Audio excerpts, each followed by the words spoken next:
국내 증시가 심상치 않습니다. 올해 상반기 국내 증시 상승을 견인했던 2차전지 관련주들 매수세가 다시 불붙기 시작했는데, 이렇게 보시면 11월 1일부터 24일까지 국내 개인 투자자들 최대 순매수 종목이 모두 다 2차전지 관련주들이에요. 개인 투자자들이 2차전지 주식에 몰리는 이유는 지난 7월 고점 대비 40%가량 가격이 빠지면서 지금을 저가 매수할 수 있는 기회로 보고 있는 것 같아요. 우선적으로 2차전지 관련주들을 분석할 때는 리튬 가격을 유심히 보셔야 됩니다.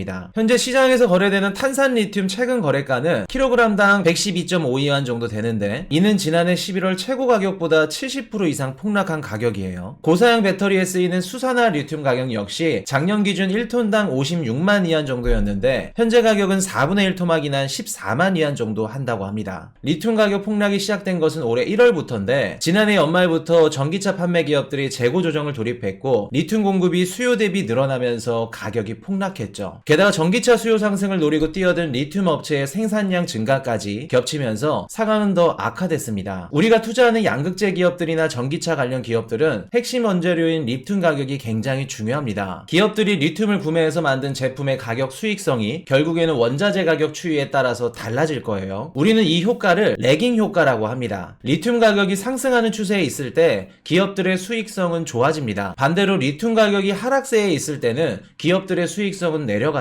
2차전지 전문가들은 리튬 가격이 지속적으로 하락해도 기업들의 양극재 출하량이 증가한다면 괜찮다고들 합니다. 양극재 출하량 성장세가 있다 한들 기업의 수익성이 개선되기는 힘들 거예요. 주가는 실적을 추종합니다. 실적 성장이 주가를 따라오지 못하게 되면 그 기업은 고평가를 받게 되죠. 즉 우리가 저점이라고 생각해서 매수한 주식들이 고평가일 수도 있고 사태의 심각성을 미리 눈치챈 기관들의 매도 물량일 수도 있다는 점이에요. 실제로 11월 외국인이 국내 증시에서 순매도한 주식은 대다수가 2차전지였습니다. 역사적으로 외국인 투자자들이 떠넘긴 주식을 국내 투자자들이 받는 사례들은 흔하게 볼 수 있죠. 외국인 투자자들은 시장의 흐름과 환율까지 계산해야 되기 때문에 다양한 변수가 존재하겠지만 지금 시장이 2차전지를 긍정적으로 바라보지 않는다는 건 분명합니다. 최근 전기차를 제조하는 기업들도 2차전지에 대해 부정적인 의견들을 내놓고 있는 상황인데요. 최근 몇 년 사이 높아진 고금리로 인해서 가격이 비싼 전기차의 수요는 계속해서 줄어들고 있죠. 유럽의 친환경 에너지 전환 정책 사업 실패도 한몫할 겁니다. 에너지 수급 문제로 인해 물가는 높아졌고 국민들의 생활이 힘들어지면서 현재 유럽 국가들은 친환경 정책을 연기하고 있는 추세예요. 경제 회복이 우선인 글로벌 국가들의 방향성과 전기차 수요의 감소는 2차전지 시장에 부정적인 영향을 줄 겁니다. 현재 월가에서도 분위기가 심상치 않습니다. 투자의 현인 워렌 버핏은 최근 GM 주식을 전부 매각했고 BRD 주식을 계속해서 줄여나가고 있죠. 여기다 테슬라를 매도해야 된다는 리포트들까지 나오면서 2차전지 시장은 고전을 면치 못하고 있는 상황이죠. 가장 큰 문제는 B2가 다시 시작됐다는 점이에요. 11월 6일부터 24일까지 코스피와 코스닥 시장의 신용거래 융자 잔액은 5천억 정도가 급증했다고 합니다. 즉 6일부터 공매도 금지가 시행이 됐고 개미 투자자들은 주식을 담보로 약 5천억의 대출을 받아서 2차전지를 담았다는 이야기입니다. 개미 투자자들은 그동안 2차전지 폭락의 주된 요인을 공매도라고 보고 있어요. 공매도 금지 조치가 이들에게는 상승할 수 있는 기회로 여겨지면서 B2가 증가하고 있는 건데 우리가 놓치고 있는 것이 있습니다. 공매도가 없어진다는 건 기관들에 의한 폭락이 줄어든다는 이야기지만 반대로 폭등도 줄어든다는 걸 의미합니다. 즉 주식시장의 거래량이 이탈할 가능성은 높다는 것이죠. 그리고 미국 증시는 현재 AI 관련주들이 상승을 하고 있는 흐름이에요. 즉 시장이 바라보는 흐름이 바뀌었고 국내 개인 투자자들은 바뀐 흐름을 놓치고 있다는 점이죠. 내가 지금 주식을 사놓고 몇 년 동안 들고 갈 수 있는 중장기적인 관점에서의 투자를 하시는 분들이라면 2차전지주 폭락이 기회가 될 수 있을 거고요. 자산의 유동화를 중요시 여기고 단기적인 관점에서 투자를 하시는 분들이라면 2차전지는 당분간 힘들어 보입니다. 내가 좋게 보고 있는 주식의 가격이 많이 빠져서 그 가격만 보고 저점에서 담는 방법은 굉장히 위험해요. 평소에 좋게 보고 있던 주식일지라도 향후 전망이 좋지 않으면 과감하게 포기하고 때를 기다리는 방법도 알아야 된다고 생각합니다. 현재 공모주 시장도 많은 자금이 유입되면서 전체적으로 자산 시장이 활발해진 것 같은데 아마도 시장은 금리 인하에 베팅을 걸고 있는 것 같아요. 과도한 시장의 기대감이 예상대로 흘러가지 않는다면 되면 시장은 실망감으로 인해 하락하게 될 거예요. 언제까지 이 상승 추세가 지속될지는 모르겠지만 너무 낙관적인 관점보다 내일 당장이라도 하락할 수 있다는 생각을 가지고 신중하게 판단하시면 좋을 것 같아요. 한 가지 팁을 드리자면 미국의 대표적인 밈 주식 게임스톱이 최근 콜옵션 매수 급증으로 인해 20% 가까이 급등을 했는데 보통 월가에서 밈 주식이 급등한다는 건 상승장 막바지에 다다른 상황이라는 의미로 해석하기도 합니다. 투자자들이 과도하게 낙관적인 분위기에 빠져서 더 이상 주식시장이 상승할 여지가 없다고 판단될 때 밈 주식이 상승장의 마지막을 장식하게 되죠. 물론 100% 정확한 건 아니지만 글로벌 증시의 현재 가치가 적당한 수준인지는 의심하고 또 의심하셔야 돼요. 다음이 더 기대되는 좋은 정보로 찾아뵙겠습니다. 지금까지 머니톡톡이었습니다.